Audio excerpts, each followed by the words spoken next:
Guy de Maupassant in Spring.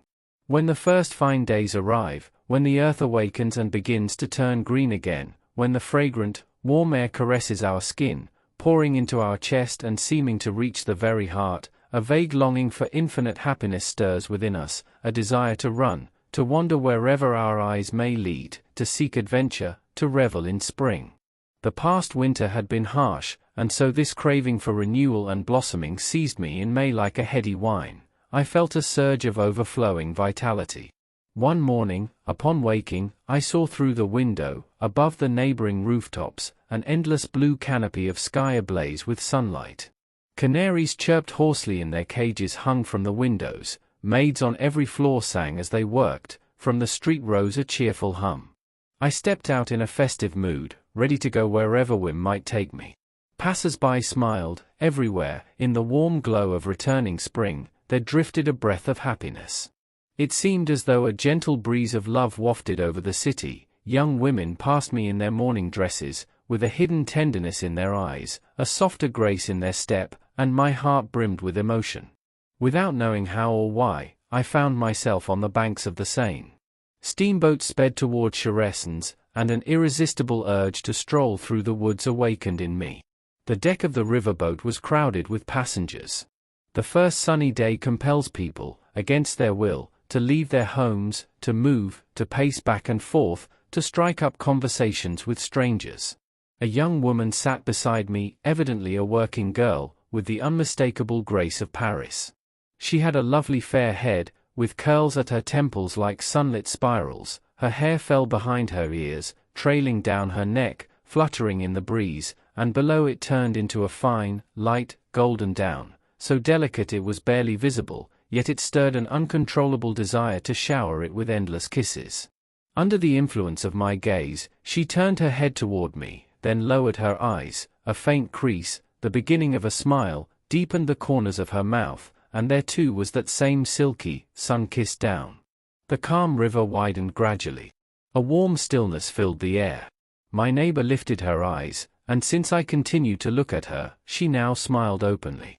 She was enchanting, and in her fleeting glance I caught glimpses of things I had never known before. I saw in it unknown depths, the charm of tenderness, all the poetry we dream of, all the happiness we endlessly seek. A mad desire seized me, to open my arms and carry her away somewhere, to whisper in her ear the sweet melody of love's words. I was just about to speak to her when someone tapped me on the shoulder. I turned, surprised, and saw a man I did not know, utterly ordinary in appearance, neither old nor young, looking at me with a sorrowful expression. "I'd like to tell you something," he said. I made a grimace, which he must have noticed, for he added, "It's very important." I stood and followed him to the opposite end of the boat. "It's like wine after cheese." I looked at her, and she glanced back at me, only now and then, just like your neighbor does.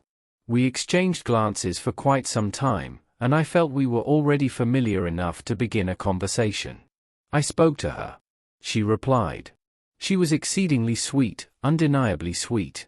I, sir, was positively intoxicated by her. She got off at St. Cloud, and I followed. She had gone to deliver an order. When she returned, the steamboat had just departed. I walked beside her. The softness of the air made us both sigh deeply. "How lovely the woods must be now," I said. She answered, "Oh yes. Would you care to take a walk through the forest, mademoiselle?" She cast a quick, sidelong glance at me, as if appraising my worth, and after a moment's hesitation, agreed. Beneath the still sparse foliage, the tall, lush, lacquered green grass was bathed in sunlight and teeming with tiny insects, creatures that, too, were in love. Birds sang all around us. My companion began to run, leaping and frolicking, drunk on the air and the scent of the fields. And I ran after her, leaping just as she did. "Oh, how foolish one can be, sir." Then she began belting out operatic arias at full voice, Musetta's waltz. How poetic that song seemed to me then. I was on the verge of tears. Ah, it's this sort of nonsense that turns our heads. Listen to me, never get involved with a woman who sings in the fields, especially if she sings Musetta's waltz. Soon she grew tired and sat down on a grassy slope. I sat at her feet and took her hands, small hands pricked all over by needles, and I was moved. I told myself, these are the sacred marks of labor. Ah, sir, do you know what those sacred marks of labor mean? They speak of all the gossip in the workshop, of whispered obscenities, of a soul soiled by vulgar tales, of lost innocence, of foolish chatter, of the vulgarity of daily habits, of the narrowness of thought that dwells in the minds of women from the working class, those who wear these sacred signs of labor on their fingertips. Then we gazed into each other's eyes for a long time. Oh, that feminine gaze! What power it holds! How it stirs, captivates, seizes, dominates! How deep it seems, full of promises, full of infinity. They call it looking into each other's soul. Oh sir, what nonsense! If we truly could look into the soul, people would be wiser, rest assured. In short, I was madly in love. I wanted to take her in my arms. Hands off, she said. So I knelt before her and bared my soul. I poured out all the tenderness that was choking me. She seemed surprised by my sudden change in demeanor and cast me a sidelong glance, as if thinking, ah, so you can be played with. Well then, let's see. In love, sir, we are always naive, and women are always calculating. I could have had her then, no doubt. Later I realized my foolishness. But at the time, I wasn't seeking her body, I wanted tenderness, an ideal. I was being sentimental, when I could have made better use of my time. When she grew tired of my declarations, she rose, and we returned to St. Cloud. I parted from her only in Paris. On the way back, she looked so sad that I began to question her. I'm thinking, she said, that days like this don't come often in life. My heart beat so hard I thought my chest would burst. We met again the following Sunday, and the next, and every Sunday after that. I took her to Bougival, Saint-Germain, Maisons Laffitte, Poissy, everywhere love stories unfold in the suburbs. And that little vixen, in turn, played out a whole comedy of passion. It ended with me losing my head completely, and marrying her 3 months later. What can I say, sir? I was a civil servant, alone, without family, with no one to advise me. I told myself that life with a wife would be sweet. So I married that woman.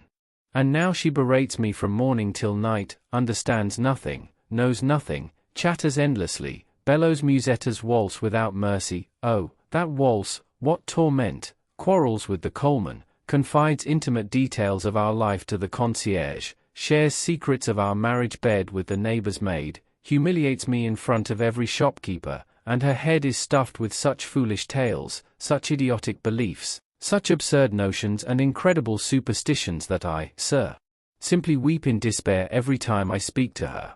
He fell silent, breathless, deeply agitated. I looked at him, filled with pity for this poor, naive soul, and was about to say something when the steamboat stopped. We had arrived at St. Cloud. The woman who had stirred my heart rose to disembark. She passed by me, casting a sidelong glance with a sly smile on her lips, one of those smiles that can drive a man mad, and then she leapt onto the dock. I started to follow her, but my companion grabbed my sleeve.